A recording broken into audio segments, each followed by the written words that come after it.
नमस्कार,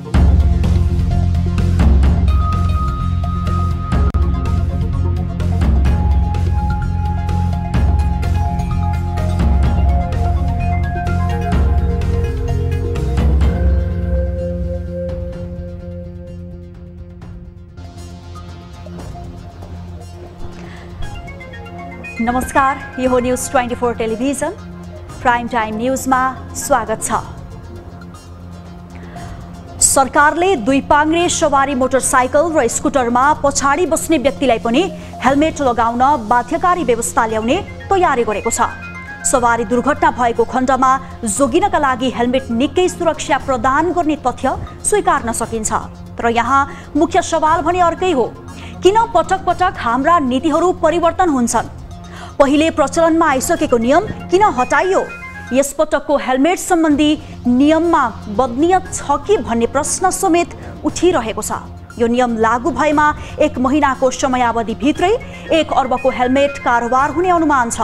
यो निर्णय पनि हेलमेट व्यापारीको चलखेलबाट प्रेरित भएको आशंका धेरैले गरेका छन्। नत्र किन यो नियममा एकाएक परिवर्तन गरियो? शासकले जवाफ दिनै पर्छ। यता मुलुकको अर्थतन्त्र सङ्कटमा छ, तरलता अभावले ब्याङ्कहरू थला परेका छन्। यसको कारण व्यापार घाटा बढिरहेको तथ्य सबैले स्वीकारेका छन्। हुन पनि पछिल्लो 4 महिनामा आधा खर्बको त डिजेल मात्रै आयात भएको छ। 24 अर्ब भन्दा बढीको पेट्रोल नेपाल भित्रिएको छ।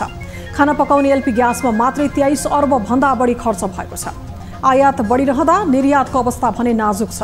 मुख्यतया पेट्रोलियम पदार्थको आयात घटाउन सरकारले प्रभावकारी कदम चाल्न सकेको छैन। तत्कालका लागि व्यापार घाटा कम गर्न विद्युतीय उपकरणको अधिकतम प्रयोग नै प्रमुख बाटो हो। यसतर्फ ध्यान दिन ढिलो गर्नु उपयुक्त हुँदैन। अब प्राइम टाइम न्यूजका हेडलाइन्स। चिकित्सा शिक्षामा रोकिएन मेडिकल माफियाको मनोमानी, अनाधिकृत शुल्क असुल्ने प्रवृत्तिले विद्यार्थी मारमा, सरकार भने मुखदर्शक।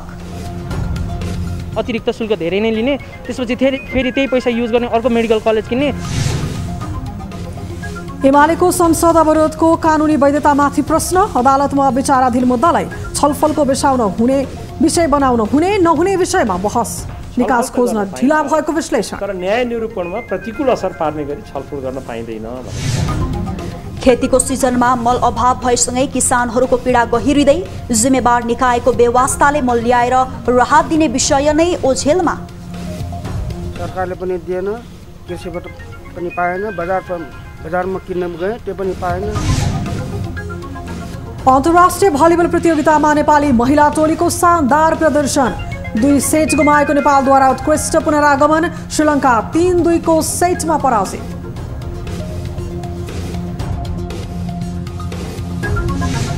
र कोरोना संक्रमण बढेसँगै चीनको सियान शहरमा लकडाउन घोषणा, सन् 2022 को फेब्रुअरीमा हुने शीतकालीन ओलम्पिकलाई लक्षित गर्दै कडाई गरिएको जिकिर।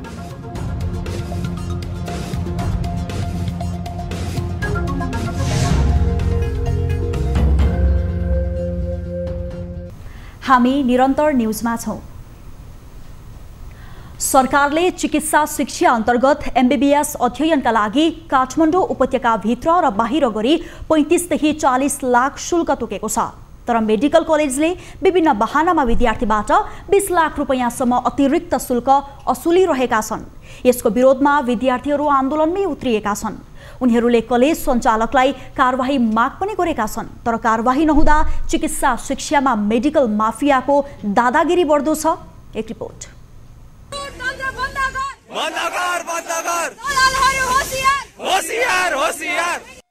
यो दृश्य बिहिबार काठमाडौँ जिल्ला प्रशासन परिसरको हो। उनीहरू चिकित्सा शिक्षाका विद्यार्थी हुन्। कक्षा कोठामा हुनुपर्ने यी विद्यार्थीहरू कलेजले नियम मिचेरै 20 लाखसम्म बढी रकम लिन थालेपछि प्रशासन कार्यालय धाउन बाध्य छन्। अतिरिक्त शुल्क धेरै नै लिने, त्यसपछि फेरि त्यही पैसा युज गर्ने अर्को मेडिकल कलेज किन्ने।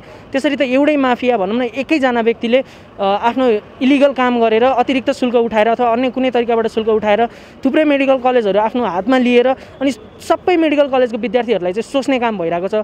काठमाडौँ मेडिकल कलेजमा एमबीबीएस अध्ययनरत विद्यार्थी गत 12 दिनदेखि आन्दोलनमा छन्। सरकारले तोकेको भन्दा बढी रकम कलेजले माग गरेको उनीहरूको गुनासो छ। कलेज प्रशासनले शुल्क नतिरे भर्ना नलिने सूचना नै जारी गरेको थियो।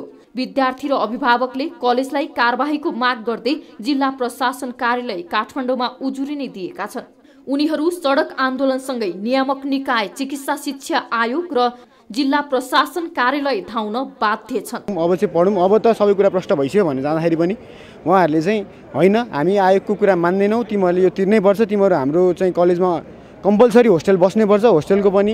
यो समस्या केएमसीको मात्र होइन, नोबेल, मणिपाल लगायत देशका अधिकांश मेडिकल कलेजका विद्यार्थीले कलेजले अतिरिक्त शुल्क माग गरेको गुनासो गरिरहेका छन्। यता सरकारले तोके भन्दा बढी शुल्क लिने मेडिकल कलेज सञ्चालकहरू खुल्लम खुल्ला सरकारी नियम नमान्ने बताउँछन्। यो राज्यको दादागिरी हो, चरम दादागिरी हो। नेपालको मेडिकल दादागिरी भनिरहेका छन्। सुन्नुहोस् न, मेडिकल कलेजहरूलाई, देशभित्रका मेडिकल कलेजहरूलाई ध्वस्त पार्ने, डुबाउने, बन्द गर्ने। अहिले अर्को कुरा नै भनिदिन्छु, श्रीकृष्ण गिरीको नेतृत्वमा चलेको अहिलेको आयोगले नेपालका 85% बच्चाहरूलाई, अहिले +2 गरेका 85% बच्चाहरूलाई डिस्क्वालिफाई गरेको छ, पढ्न दिएको छैन। नेपालको नर्सिङ सिट, बीपीटी लगायत सारा सिटहरू खाली रहेको छ र बेङ्गलोरमा बच्चा पढ्न जान बाध्य भएको छ। त्यसमा किन खोज्नु न तपाईँ? मेडिकल कलेजको दादागिरी चाहिँ कहिले बन्द हुन्छ? हाम्रो दादागिरी, हामी त हेर्नुहोस् एजुकेसन दिन्छौँ, बच्चालाई डाक्टर बनाउँछौँ, राम्रो डाक्टर बनाउँछौँ। बढी किन लिनुहुन्छ सर? यो पैसामा संसारमा एमबीबीएस सम्भव छ 56,000 महिनामा? चिकित्सा शिक्षा आयोग ऐन अनुसार तोकिएको 40 लाखमा विश्वविद्यालय रजिस्ट्रेसन, परीक्षा, फिल्ड भिजिट, आवेदन लगायत सबै शैक्षिक शुल्क समावेश हुने भनिएको छ। होस्टेल, मेस शुल्क विद्यार्थीको ऐच्छिक हुने त्यहाँ उल्लेख छ। तर कलेजहरू भने यी र यस्तै शीर्षक राखेर अतिरिक्त रकम असुलिरहेका छन्। यता चिकित्सा शिक्षा आयोगले बढी रकम लिने कलेजलाई कारबाही गर्ने जनाएको छ। हामीले विश्वविद्यालय मार्फत उहाँहरूसँग सम्पर्क गरेका छौँ र विश्वविद्यालयको डिनजिओहरूसँग हाम्रो छलफल भएको छ र आयोगले दिएको निर्देशन र यसले तोकेको फीहरू शुल्क कानुन गर्ने क्रममा विश्वविद्यालय कटिबद्ध छ। यी कलेजहरूले नियम मिचेकै हुन् त? उनीहरूले मागेर अनिवार्य बनाउनु चाहिँ नियमभन्दा बाहिर हो। विश्वविद्यालय मार्फत कार्यान्वयन हुन्छ। मेडिकल कलेज सञ्चालकहरूले उच्च राजनीतिक संरक्षण पाइरहेका छन्। उनीहरू कोही आफै राजनीतिमा क्रियाशील छन् त कतिले चल्तीका नेताहरूलाई प्रभाव पारिरहेका छन्। त्यसैले एउटा कलेजले करोडौंको बदमासी गर्दा पनि कारबाही हुन सकिरहेको छैन। दुर्भाग्य त यो छ कि राजनीतिक दलमा उदाएका युवा अनुहारको ध्यान पनि यो बदमासी रोक्नेतर्फ जान सकेको छैन। क्यामेरामा कान्छा डङ्गोलका साथ टिभी जर्नलिस्ट रिया भण्डारी, काठमाडौँ। प्रतिनिधि सभाको शिक्षा तथा स्वास्थ्य समितिले चिकित्सा शिक्षाको शुल्क तोकिए भन्दा बढी लिएको गुनासो आएको भन्दै सत्य तथ्य छानबिन गरी जानकारी गराउन सरकारलाई निर्देशन दिएको छ। सिंहदरबारमा बिहिबार बसेको समिति बैठकले केही मेडिकल कलेजले चिकित्सा शिक्षाको शुल्कका विषयमा छानबिन गर्दै प्रतिवेदन पेश गर्न सरकारलाई निर्देशन दिएको हो। त्यस्तै बैठकले संघीय शिक्षा विधेयक यथाशीघ्र संसदमा पेश गर्न पनि निर्देशन दिएको छ। बैठकमा शिक्षा, विज्ञान तथा प्रविधि मन्त्री देवेन्द्र पौडेलले शिक्षा क्षेत्रलाई संघीय व्यवस्था मार्फत सञ्चालन गर्नका लागि सरकारले सुझाव सङ्कलन गरिरहेको बताउनुभयो। र पार्लियामेन्ट सम्बन्धित निकायहरूसँग हामी चाहिँ आवश्यकता अनुसार हामी अनुरोध गर्छौँ। अरू चाहिँ कतिपय अर्कै प्रकारको प्रेसर आफ्नो प्रेसर मन्त्रालयले मान्ने। बैठकमा सांसद खगराज अधिकारीले +2 लाई माध्यमिक स्तरमा ल्याइसकेकाले एसईईलाई खारेज गर्नुपर्ने बताउनुभयो। उहाँले शिक्षा क्षेत्रलाई प्रभावकारी बनाउन विद्यार्थी, शिक्षक र अभिभावकलाई जिम्मेवार बनाउनुपर्ने धारणा राख्नुभयो। शिक्षाको कोरम पुग्छ बल्ल अभिभावक र शिक्षक, विद्यार्थी। त्यसमा अभिभावकको दायित्व पनि कहीँ न कहीँ कर्तव्य हामीले यो कानुनमा राख्नुपर्छ होला। अब यो यसै त जाँच लिने होइन नि, हामीले किन लिने? हाम्रो माध्यमिक तहसम्मै हामीले 12 क्लास भनिसकेपछि यो बारेमा उसले लिने, विभागले लिने, यो पुरै कचकचै छोडिदिनुहोस् क्या। त्यस्तै सांसद गिरिराजमणि पोखरेलले मेडिकल शिक्षा अध्ययनका लागि पूर्वाधार निर्माणका विषयमा भएका व्यवस्थाका विषयमा अध्ययन गर्दै स्वास्थ्य क्षेत्रको जनशक्ति उत्पादनमा जोड दिने बताउनुभयो। अहिले जुन सिटिभिटी अन्तर्गत चलेका जति चाहिँ पब्लिक इन्स्टिट्युसन छन् तिनीहरूले यो चलाउने बित्तिकै ग्याप हुन पाउँछ। यो चाँडै डिसिजन गरिदिनु हो भनेदेखि त्यो एउटा ठुलो जनशक्तिको जो अभाव हुने भएको छ होइन, त्यो पूर्ति हुन्छ। त्यो समिति बैठकमा सङ्घीय शिक्षा ऐन वा प्राविधिक शिक्षा तथा व्यावसायिक ऐनका सम्बन्धमा छलफल भएको थियो। बागमती प्रदेशको प्रदेशसभा बैठक स्थगित भएको छ। बिहीबार बैठक सुरु हुनासाथ प्रमुख प्रतिपक्षी नेकपा एमाले बैठकमा अवरोध गरेपछि सभामुख शानुकुमार श्रेष्ठले सभा बैठक अर्को सूचना जारी नभएसम्मका लागि स्थगित भएको जानकारी दिनुभएको हो। एमाले मुख्यमन्त्री राजेन्द्र प्रसाद पाण्डेले आफ्नो पार्टीले उठाएका प्रश्नहरूको जवाफ दिनुपर्नेमा उनी आफै बैठकमा अनुपस्थित रहेको भन्दै बैठक अवरोध गरेको थियो। बैठकमा एमाले प्रदेशसभा सदस्य केशवराज पाण्डेले बिना कारण आर्थिक भार थप्ने गरी मन्त्रालय फुटाइएको विषयमा सरकारको जवाफ नआएसम्म बैठक चल्न नसक्ने बताउनुभयो। उहाँले मुख्यमन्त्री प्रदेशसभाको बैठकबाट भागेको आरोप लगाउनुभयो। बैठकमा प्रदेश पर्यटन विधेयक र प्रदेश उच्च शिक्षा विधेयकलाई अन्तिम रूप दिने कार्यसूची थियो। साथै आन्तरिक मामिला तथा कानुन मन्त्री कृष्ण प्रसाद खनालले केही प्रदेश ऐन संशोधनका लागि पेश गर्ने कार्यसूची रहेको सभामुखले जानकारी गराउनु भएको थियो। तर एमाले प्रदेशसभा सदस्य पाण्डेले आफूहरूले राखेका विषयमा सरकारको धारणा नआएकोले बैठक चल्न नसक्ने बताउनु भएको थियो। आज हामी लज्जित छौँ, मुख्यमन्त्रीज्यू यहाँ उपस्थित हुनुहुन्न। योभन्दा लज्जाको विषय के हुन्छ होला? यो लज्जास्पद समयमा यो संसद अगाडि बढ्न सक्दैन र हामीले मुख्यमन्त्रीसँग जे हिजो प्रश्नहरू उठाएका थियौँ त्यो प्रश्नको जवाफ नआएसम्म यो संसद अवरुद्ध रहने कुराको हामी जानकारी गराउन चाहन्छौँ। एमाले आफू सरकारमा रहँदा सुरु गरिएको गौरवको आयोजना कटौती फिर्ता हुनुपर्ने, मुख्यमन्त्री पाण्डेले धादिङमा दिएको सार्वजनिक अभिव्यक्तिबारे माफी माग्नुपर्ने र मन्त्रालय विभाजनको विषयमा सदनमा स्पष्ट रूपमा जवाफ दिनुपर्ने माग गर्दै बुधबारको प्रदेशसभा बैठक पनि अवरुद्ध गरेको थियो।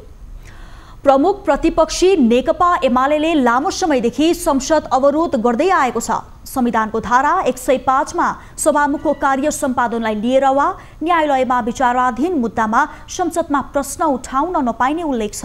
सोही धारालाई टेकेर सभामुखले पटक पटक एमालेको ध्यानाकर्षण पनि गराउँदै आएका छन्। तर भर्खरै सत्ताबाट बाहिरिएको एमाले त्यसको कुनै प्रवाह भने गरेको देखिँदैन। एक रिपोर्ट। गत भदौ 23 गतेदेखि सुरु भएको संसदको 9औं अधिवेशन विपक्षी दल नेकपा एमाले निरन्तर अवरोध गरेकै कारण कुनै विशेष उपलब्धि बिना कार्तिक 10 गते अन्त्य गरियो। मङ्सिर 28 गतेदेखि आह्वान गरिएको 10औं अधिवेशनमा समेत एमाले अवरोध जारी नै राखेको छ। आफ्ना सांसदहरूलाई कार्यवाही गरिएको सूचना नटासेसम्म संसद चल्न नदिने उसको अडान छ। सभामुख अग्निप्रसाद सापकोटाको भूमिकालाई लिएर एमाले आफैले सर्वोच्च अदालतमा रिट दर्ता गरेको छ। उक्त रिट अहिले विचाराधीन अवस्थामा रहेको छ। संविधानको धारा 105 मा बहसमा बन्देज सम्बन्धी प्रावधान रहेको छ। उक्त धारामा नेपालको कुनै अदालतका मुद्दाहरूका सम्बन्धमा न्याय निरूपणमा प्रतिकूल असर पार्ने विषयमा तथा न्यायाधीशले कर्तव्य पालनाको सिलसिलामा गरेको न्यायिक कार्यको सम्बन्धमा संघीय संसदको कुनै पनि सदनमा छलफल गर्न नपाइने उल्लेख छ। साथै सभामुखले गरेको कार्य सम्पादनलाई लिएर पनि संसदमा प्रश्न उठाउन पाइँदैन। तर नेकपा एमाले आफैले बनाएको संविधानको बर्खिलाफ गएर लामो समयदेखि संसद अवरुद्ध गर्दै आएको छ। यो संविधान बनाउँदाखेरि अदालतको स्वतन्त्रताकै लागि, सक्षमताका लागि चाहिँ संसदमा त्यस्ता सबजुडिस केस छन् भने त्यहाँ बहसको विषय बनाउनुहुन्न भनेर पहिलो संविधान सभाले पनि त्यसलाई चाहिँ त्यही किसिमको प्रस्ताव लिएर आएको थियो। र संसारभरको अभ्यास हेर्नुहुन्छ भने पनि यदि चाहिँ अदालतमा विचाराधीन विषय छन् भने संसदमा त्यो विषयमा चाहिँ बहसको विषय बनाउनुहुन्न भनेर संसारका सबै संविधानहरूले लेखेका छन्। तर कानूनका जानकारहरू पनि संविधानको धारा 105 लाई लिएर प्रश्न छैनन्। संविधानको धारा 105 मा भएको व्यवस्था अनुसार अदालतमा विचाराधीन मुद्दामा छलफल गर्न नै पाइँदैन भन्ने नभएको कतिपयको तर्क छ। धारा 105 को कुरा के हो भने अदालतमा विचाराधीन विषयमा न्याय निरूपणमा प्रतिकूल असर पर्ने गरी छलफल गर्न पाइने छैन भन्छ। म फेरि जोड दिन चाहन्छु, न्याय निरूपणमा प्रतिकूल असर पार्ने गरी छलफल गर्न पाइने छैन। त्यो धारा आफैले के भनेको हो भने छलफल त गर्न पाइन्छ तर न्याय निरूपणमा प्रतिकूल असर पार्ने गरी छलफल गर्न पाइँदैन भनेको हो। यता सत्तारूढ दलका नेता भने एमालेको कारण संसद बन्धक भएको भन्दै असन्तुष्ट छन्। एमाले राजनैतिक स्वार्थ पूरा गर्न संसद बन्धक बनाएर असंवैधानिक चरित्र प्रदर्शन गरेको उनीहरूको आरोप छ। प्रमुख प्रतिपक्षी दलले आफ्नो असहमति राख्ने हो, अवरोध गर्ने होइन। कहिलेकाहीँ आवेगमा आएर केही समय हुन सक्छ। त्यसरी महिनौसम्म सचेतन ढङ्गले एउटा कुनै राष्ट्रिय मुद्दा होइन, अन्तर्राष्ट्रिय मुद्दा होइन, आफ्नो पार्टी फुट्यो भन्ने न्युमा यसरी बन्धक बनाउनु बिल्कुल गैर लोकतान्त्रिक गतिविधि हो। तर नेकपा एमालेका नेता भने सभामुखले गरेको गलत कामको विरोध गर्दा संविधानको उल्लङ्घन नहुने तर्क गर्छन्। संसदमा अवरोध गरिरहेको एमालेको मागमा सभामुखको राजीनामा समेत जोडिएको छ। विभेदकारी जबसम्म रहिरहन्छ त्यो विभेदको विरुद्ध चाहिँ हामी लडेर आज यो मुलुकमा चाहिँ गणतन्त्र स्थापना गरेको राजतन्त्र सकाएका हौँ। फेरि पनि यस्ता राजाहरू छन् भनेदेखि हाम्रो पार्टीले चाहिँ सकाउने चाहिँ प्रयास चाहिँ गरिरहन्छ। सरकारबाट बाहिरिएको एमालेले यति बेला संसद अवरोध मार्फत नै राजनीतिक रोटी सेकिरहेको छ। विगतमा पटक पटक सत्तामा बसेको एमाले यति बेला संवैधानिक व्यवस्थाको समेत व्यवस्था गर्दै संसद अवरोधमा व्यस्त हुनुले अनेक प्रश्न सृजना गरेको छ। यो प्रवृत्तिले संसद प्रभावकारी नहुने त छँदैछ, यसले गलत राजनैतिक संस्कारलाई समेत बढावा दिने खतरा बढेको छ। न्यूज 24 टेलिभिजनका लागि क्यामेरामा सुनिल गुरुङका साथमा सरोज बस्यालको रिपोर्ट। हामी निरन्तर न्यूजमा छौं। कानून न्याय तथा संसदीय मामिला मन्त्री दिलेन्द्र प्रसाद बडुले संसद अवरुद्ध भइरहेकाले महत्त्वपूर्ण विधेयकहरू अघि बढाउन नसकिएको बताउनु भएको छ। सिंहदरबारमा बिहिबार बसेको प्रतिनिधि सभा अन्तर्गतको कानून न्याय तथा मानवाधिकार समितिको बैठकमा महत्त्वपूर्ण विधेयकहरू अघि बढाउनका लागि पनि संसद सुचारू हुनुपर्ने बताउनुभयो। उहाँले लामो समय सदन अवरुद्ध हुँदा विभिन्न समस्या र कठिनाई भएको भन्दै संसद सुचारू गर्न राजनीतिक सहमति आवश्यक रहेको उल्लेख गर्नुभयो। नागरिकता सम्बन्धी विधेयक संसदबाट पास हुन नसक्दा जटिलता थपिँदै गएको भन्दै विधेयकका बारेमा भएका असहमतिलाई सदनबाट टुङ्गो लगाउनुपर्ने धारणा राख्नुभयो। नागरिकता नहुँदाखेरि उनीहरूले पढ्न पनि पाउँदैनन्, जागिरको कुरा त छोडिदिउँ, पढ्न पनि नपाउने समस्याहरू धेरै ठाउँमा धेरै आइरहेका छ र अहिले हामीले धेरै लामो छलफल गर्यौँ। राज्य व्यवस्था तथा सुशासन समितिमा नागरिकता विधेयकमाथि धेरै संशोधन पनि गरेका छन्। बैठकमा गृह सचिव टेकनारायण पाण्डेले नागरिकता सम्बन्धी समस्या अत्यन्तै जटिल रहेको भन्दै यसलाई चाँडोभन्दा चाँडो टुङ्गोमा पुर्याउनु पर्ने बताउनुभयो। बैठकमा सभापति कृष्ण भक्त पोखरेलले कानून न्याय तथा संसदीय मामिला मन्त्री दिलेन्द्र प्रसाद बडुलाई नागरिकता सम्बन्धी विधेयक संसद बैठकमा पेश गर्न आग्रह गर्नुभएको थियो। नेपाली कांग्रेसको आदिवासी जनजातितर्फ खुला केन्द्रीय सदस्यमा चिनकाजी श्रेष्ठले सर्वाधिक मत पाउनु भएको छ। 8 जना निर्वाचित हुने सो क्लस्टरमा श्रेष्ठ सहित 7 जना सभापति शेरबहादुर देउवा नेतृत्वको प्यानलबाट विजयी हुनुभएको हो। यो क्लस्टरबाट राज्यमन्त्री उमेश श्रेष्ठ, बहादुर सिंह लामा, दिलमान पाखरिन, टेकबहादुर गुरुङ, आङ्गेलु शेर्पा, तारामान गुरुङ र टेकप्रसाद गुरुङ केन्द्रीय सदस्यमा विजयी हुनुभएको छ।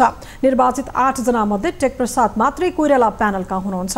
आदिवासी जनजातितर्फ केन्द्रीय सदस्यको उम्मेद्वार बनेका चितवन कांग्रेसका सभापति जेतनारायण श्रेष्ठ भने 9 स्थानमा रहँदै पराजित हुनुभएको छ।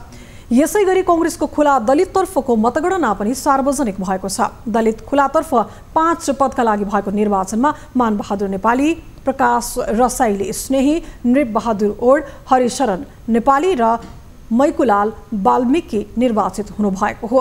दलित महिलातर्फ लक्ष्मी परियार, सुजाता परियार, शान्ति परियार र रूपा विश्वकर्मा निर्वाचित हुनुभएको कांग्रेस केन्द्रीय निर्वाचन समितिले जनाएको छ। कांग्रेसको 14औं महाधिवेशनबाट निर्वाचित केन्द्रीय कार्य समितिको पहिलो बैठक आउँदो शनिबार बस्ने समेत तय भइसकेको छ। पछिल्लो समय एमसीसीका विषयमा सत्ता गठबन्धनमा असमझदारी बढेको चर्चाले बल पाइरहेको छ। यही कारण गठबन्धन भत्किने र समय अगावै निर्वाचनमा जाने नेकपा एमालेको योजना पूरा हुनेतर्फ समेत दलहरूको ध्यान केन्द्रित भइरहेको छ। तर सत्ता गठबन्धन यसको खण्डनमा समय खर्चिरहेको छ भने राजनीतिक दलका गतिविधिले भने फरक संकेत गरिरहेको छ। एक रिपोर्ट।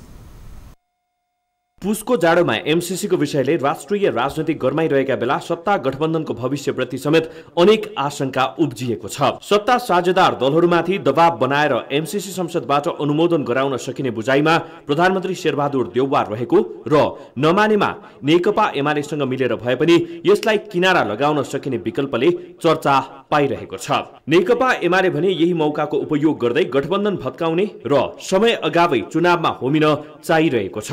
सत्ता गठबन्धनको कारण आफू कमजोर हुन सक्ने खतरा बुझेको एमालेले निर्वाचन अघि गठबन्धन भत्काउने र निर्वाचनमा यसको फाइदा लिने योजना बनाएको आरोप समेत लाग्ने गरेको छ। एमालेको यो चाहना पार्टीका जिम्मेवार पदाधिकारीबाट सार्वजनिक भइरहेको छ। जनादेश हामीले 5 वर्षका लागि पाएका हौं, त्यो जनादेशलाई खण्डित गर्ने काम माधव नेपाल र प्रचण्डबाट हुन थालेको छ। त्यस अर्थमा त्यो जनादेशलाई खण्डित गर्ने कुरा हामीलाई स्वीकार्य छैन। जनताबाट प्राप्त भएको जनादेश फेरि जनतामा लगेर स्थापित गर्छौँ, चुनावमा जान्छौँ भने यो लोकतन्त्रको विशेषता हो। एमसीसीलाई लिएर माओवादी अध्यक्ष पुष्पकमल दाहाल र एकीकृत समाजवादीका अध्यक्ष माधव नेपाल लगायत नेताहरूको पछिल्लो बोली फेरिएको छ। विगतमा एमसीसी पारित गर्नै हुन्न भन्ने यी दुई नेता अहिले वैकल्पिक भनाई अगाडि सारिरहेका छन्। सत्ता गठबन्धनले बलियो बनेको माओवादी हर हालमा यसलाई जोगाउने लाइनमा प्रष्ट छ। जनताको अपेक्षा अनुसार काम गर्न पो ध्यान दिनु पर्यो त, होइन? अब अरू कारणले, एमसीसीको कारणले, अर्को कारणले, त्यो त अरू कारण भयो नि त, त्यो मुख्य कुरो त होइन नि। त्यसले गर्दा गठबन्धन टुट्ने भन्ने कुरा आउँदैन क्या, टुटाउनु हुन्न त्यो। पछिल्लो समय केन्द्रदेखि प्रदेशका राजनीतिमा हावी भएको सत्ता गठबन्धन एमसीसीको मुद्दाको कारण के हुन्छ भन्नेमा प्रश्न हुन सकेको छैन। तर यो विषयमा सत्ता गठबन्धनका नेताबीच फरक बुझाइ भएका कारण यसले नेपालको राजनीतिक दिशा नै मोडिने सम्भावनालाई नकार्न सकिँदैन। तर राजनीतिक स्वार्थका कारण दलहरू एमसीसीको बारेमा अनिर्णित बन्दा यसले राजनीति अन्यल बढाउने खतरा नै देखिएको छ। तर यो अवस्था लामो समयसम्म जानै नसक्ने भएकोले केही समयमा राजनीतिक परिदृश्य प्रष्ट हुँदै जाने अपेक्षा गलत नहुने देखिन्छ। न्यूज 24 टेलिभिजनका लागि टिभी जर्नलिस्ट राजन ढकालको रिपोर्ट। न्यूजहरू अझै बाँकी नै छन्, अहिलेलाई ब्रेक।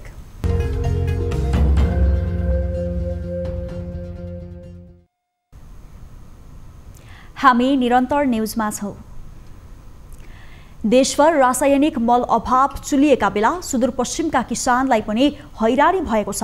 मलका लागि लाइन लाग्नुपर्ने बाध्यतादेखि महँगोमा समेत मल किन्न नपाएको गुनासो गरिरहेका किसानको पीडामा अहिले सरकारले मलहम लगाउन सकेको छैन। कैलाली लगायत सुदूरपश्चिमका विभिन्न जिल्लाहरूमा विगतका वर्षकै नियति दोहोरिँदा किसानको पीडा थप गहिरिएको छ। एक रिपोर्ट।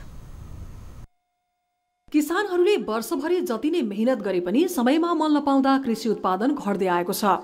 हरेक सिजनमा जस्तै हाल गहुँ लगाउने बेलामा समेत कैलालीका किसानहरू मलकै पर्खाइमा छन्। तर सरकारले किसानका लागि आवश्यक पर्ने रासायनिक मल पर्याप्त मात्रामा उपलब्ध गराउन सकेको छैन।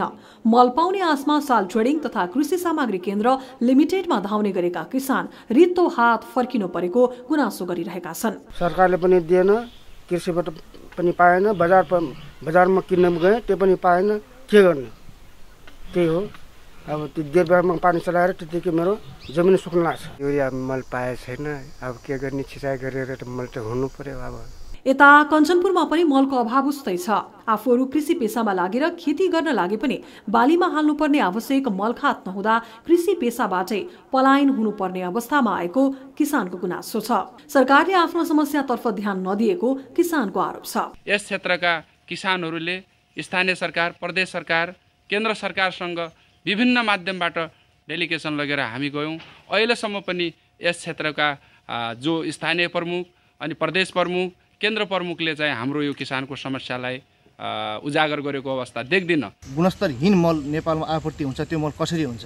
साल ट्रेनिङ र कृषि सामग्रीबाट आयात हुने मल हामी किसानले समयमा उपभोग गर्न पाएका छैनौँ। त्यसमा त सब्सिडी दिएको छ, सब्सिडी दिएर पनि त्यो मल समयमा हामीले उपलब्ध गर्न सकेका छैनौँ। यता कृषि ज्ञान केन्द्र झापाले मलको अभाव खासै नरहेको जनाएको छ। किसानलाई आवश्यक मल उपलब्ध गराउन पहल भइरहेको जनाउँदै चाँडो नै सबै किसानले सहज रूपमा मल पाउने कृषि ज्ञान केन्द्र झापाले बताएको छ। समयमै मल नपाउँदा बाली लगाएका र लगाउन ठिक्क परेका किसानका हजारौं बिघा खेतीयोग्य जमिनमा बाली प्रभावित भएको किसानहरूको दुखेसो छ। धान लड त्यसको सट्टामा तोरीकै बिउ दिएको भए पनि सहज हुन्थ्यो, मलै उपलब्ध गराएको भए पनि अझ राम्रो हुन्थ्यो।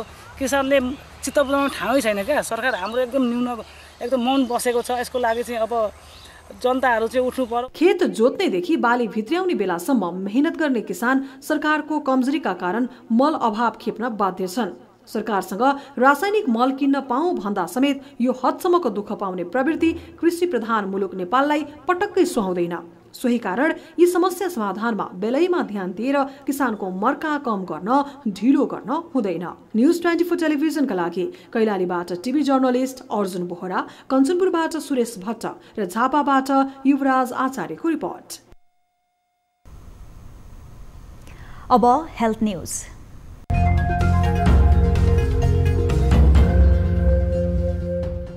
सरकारले यसै महिनादेखि काठमाडौँमा पनि स्वास्थ्य बीमा कार्यक्रम लागू गर्ने भएको छ। सरकारले 2072 चैत 25मा कैलाली जिल्लाबाट स्वास्थ्य बीमा कार्यक्रम सुरु गरेको हो।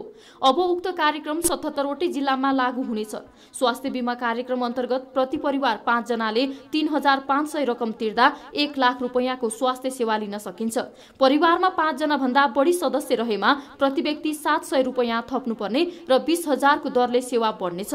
यसरी 2 लाखसम्मको उपचार सुविधा लिन सकिने नयाँ व्यवस्थामा उल्लेख छ। विपन्न परिवारको प्रिमियम रकम समेत सरकारले नै तिरिदिने व्यवस्था छ। कोभिड विरुद्धको जोन्सन एन्ड जोन्सनको खोप विदेश जाने व्यक्तिहरूले लगाउन पाउने भएका छन्। स्वास्थ्य कार्यालय काठमाडौँका अनुसार छाउनी स्थित वीरेन्द्र सैनिक प्रहरी अस्पताल, महाराजगञ्ज स्थित नेपाल प्रहरी अस्पताल, बलम्बु स्थित सशस्त्र प्रहरी अस्पताल र टेकु स्थित शहीद शुक्रराज ट्रपिकल तथा सरुवा रोग अस्पतालबाट जोन्सन एन्ड जोन्सन खोप दिइरहेको छ। जोन्सन एन्ड जोन्सन खोप 1 डोज मात्रै लगाए पुग्छ। यस्तै पहिलो डोज फाइजर लगाएर दोस्रो डोज लगाउन छुटेका 12 देखि 17 वर्ष उमेर समूहका बालबालिकाहरूलाई आगामी 12 पुसका दिन छाउनी अस्पतालमा खोप लगाइने व्यवस्था मिलाइएको स्वास्थ्य कार्यालयले जनाएको छ।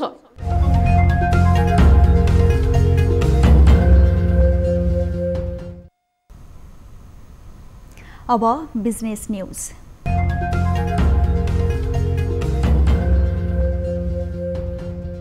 उपभोक्तालाई सुपथ मूल्यमा बाथरूमका सामग्री उपलब्ध गराउने उद्देश्यले सोमानी ग्रान्डे शोरूम खोलिएको छ। पत्रकार सम्मेलन मार्फत ललितपुरको ढोलाहिटीमा सामग्री बिक्री वितरणका लागि शोरूम खोलिएको जनाइएको छ। सोमानी ग्रान्डे आउटलेट सार्वजनिक गरेर नेपालमा प्रवेश गरेको बताइएको छ। घर, अफिस र भवनहरूमा बनाउनको लागि त्यो सबै साकार होस् र यो चिज सबै वृत्तचित्रको रूपमा चाहिँ उहाँहरूले देख्न सकोस् भन्ने चाहिँ एउटा भनौँ न पर्सेप्सन लिएर मैले यो शोरूम बनाएको हुछु। सोमानी सेरामिक्स भारतको सिरामिक उद्योगमा अग्रणी स्थानमा रहेको छ। वज्र एन्ड वज्राचार्यले भने विगत 30 वर्षदेखि ग्राहकहरूलाई बाथरूमको सामग्री उपलब्ध गराउँदै आएको छ।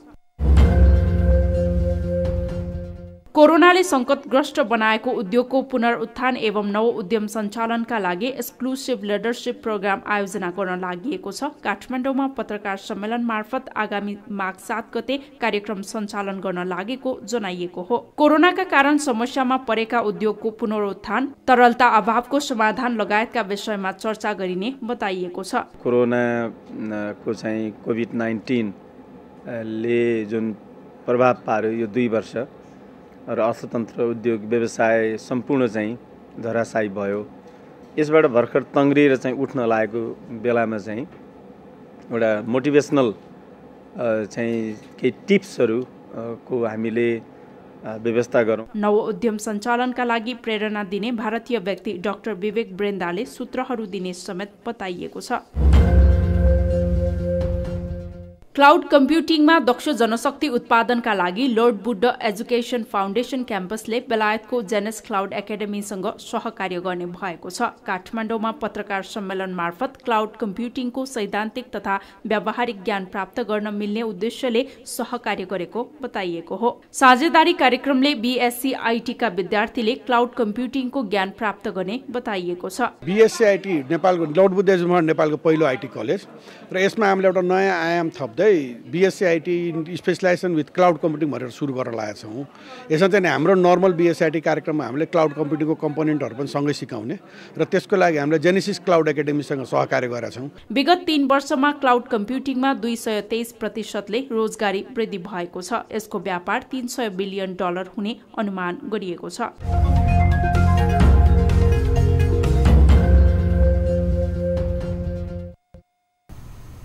हामी निरन्तर न्यूजमा छौं। अब स्पोर्ट्स न्यूज।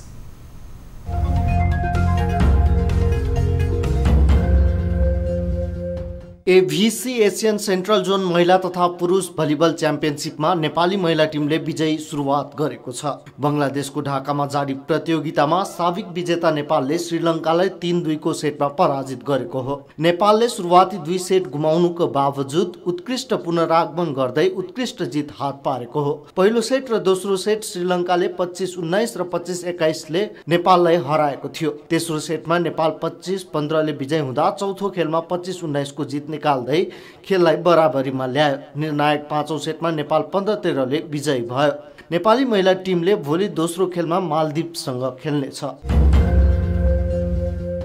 सुदूरपश्चिम प्रदेश प्रधानमन्त्री कप महिला राष्ट्रिय T20 क्रिकेट प्रतियोगिताको सेमिफाइनलमा प्रवेश गरेको छ। समूह बीमा बिहिबार भएको खेलमा सुदूरपश्चिमले प्रदेश 2 लाई 87 रनले पराजित गर्दै अन्तिम 4 मा स्थान बनाएको हो। यो सँगै प्रतियोगिताको सेमिफाइनल समीकरण पूरा भएको छ। धनगढीको फाफ्लामा टस हारेर पहिलो ब्याटिङ गरेको सुदूरपश्चिमले निर्धारित 20 ओभरमा 5 विकेट गुमाएर 143 रनको उच्च स्कोर बनाएको थियो। तर जवाफमा प्रदेश नम्बर 2 56 रनमा सीमित भई पछि सुदूरपश्चिमले फडाकिलो जित हात पार्न सफल भएको हो। सुदूरपश्चिमका लागि बिन्दु रावलले 50 रनको अर्धशतकीय इनिङ खेलिन्। उनले 45 बलमा 4 चौका प्रहार गरेकी थिइन्। त्यस्तै रुबी पोदार 21, कविता जोशी 13, शोभा रोकाया, संगीता मौनु 13 र डल्ली भट्टले 15 रनको स्कोर बनाएकी थिइन्। प्रदेश 2 की बिमला मगरले 2, अनुराधा चौधरी र साना प्रवीणले 1-1 विकेट लिए। 144 रनको विजय लक्ष्य पछ्याएको प्रदेश 2 ले निर्धारित 20 ओभरमा 8 विकेट गुमाएर केवल 56 रन बनाउन सक्यो। उसका लागि साना प्रवीणले 14 र बिमला राई मगरले 22 रन बनाउनु बाहेक अन्य कुनै पनि खेलाडीले दोहोरो रनको स्कोर बनाउन सकेनन्। सुदूरपश्चिमका लागि स्पिनर लक्ष्मी साउद र कविता जोशीले 2-2 विकेट लिएका थिए। प्रदेश 1 विजेता र लुम्बिनी प्रदेश उपविजेता हुँदै सेमिफाइनलमा पुगिसकेका छन्। समूह बीबाट नेपाल एपीएफ क्लब यसअघि नै सेमिफाइनलमा पुग्दा अर्को टिमको रूपमा सुदूरपश्चिमले स्थान बनाएको हो।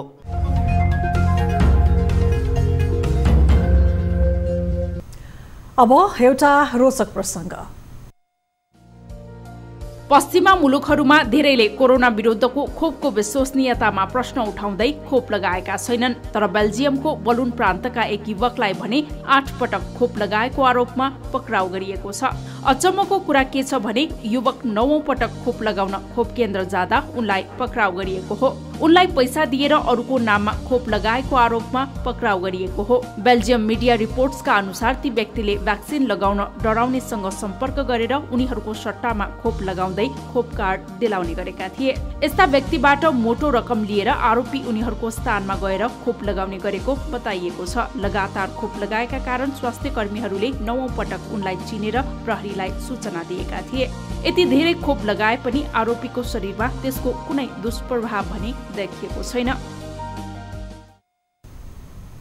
अब वेदर अपडेट।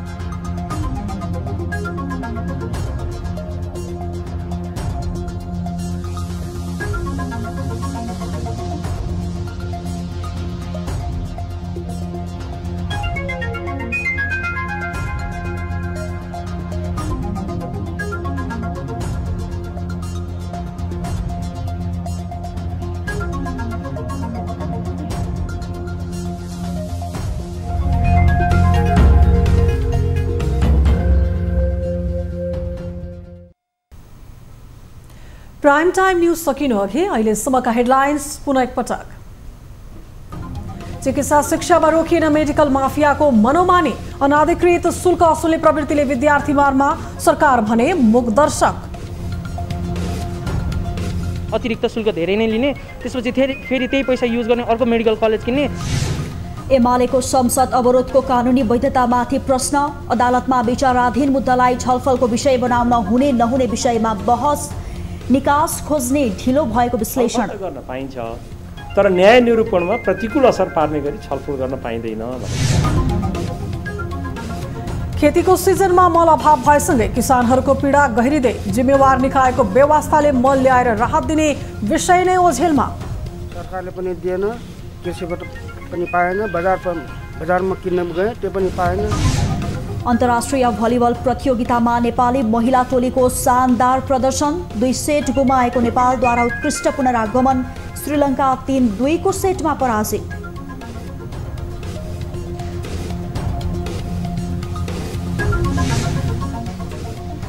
र कोरोना संक्रमण बढेसँगै चीनको सियान शहरमा लकडाउन घोषणा, सन् 2022 को फेब्रुअरीमा हुने शीतकालीन ओलम्पिकलाई लक्षित गर्दै कडाई गरिएको जिकिर।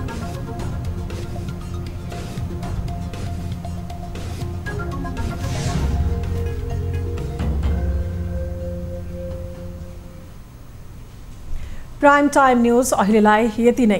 ताली र गालीका लागि हामीले सोधेको प्रश्नको अन्तिम नतिजा यसपछि प्रसारण हुने कार्यक्रम सीधा कुरा जनतासँगमा हेर्न सक्नुहुनेछ।